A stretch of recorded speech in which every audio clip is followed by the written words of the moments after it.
Thank you, Mr. Speaker. I wanted to take a moment, if I might, members, first to thank you for your affirmative vote. I also want to thank my good friend and colleague, Representative Pashinsky.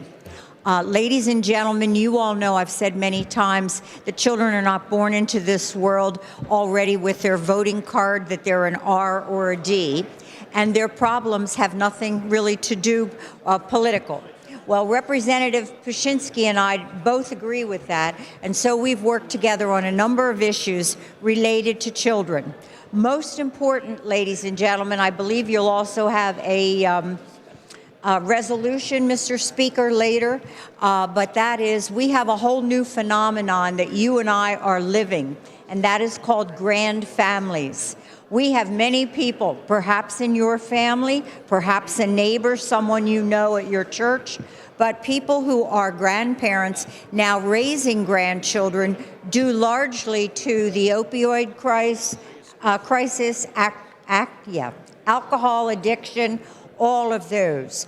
Many of you, or some of you, may have grown up with your grandparents raising you, and they did a good job, no question about it, and they didn't get a lot of help. But if you think back, life was a little easier than it is now, and there has been a vast change from generation to generation in how children are raised in the Commonwealth.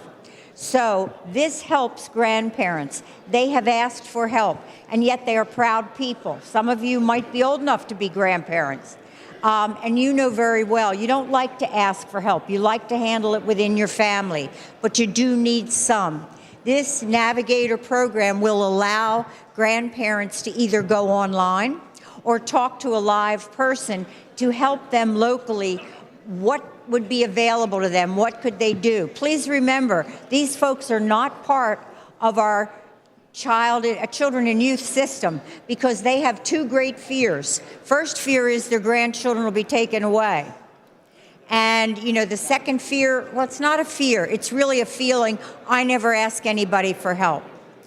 Finally, Mr. Speaker, I would be remiss if I didn't thank another member who I believe stood up yesterday, who started the concept of kinship care. And under her bill, if you're in the foster care system, you can apply for kinship care, and it's a legal definition, and you get some help.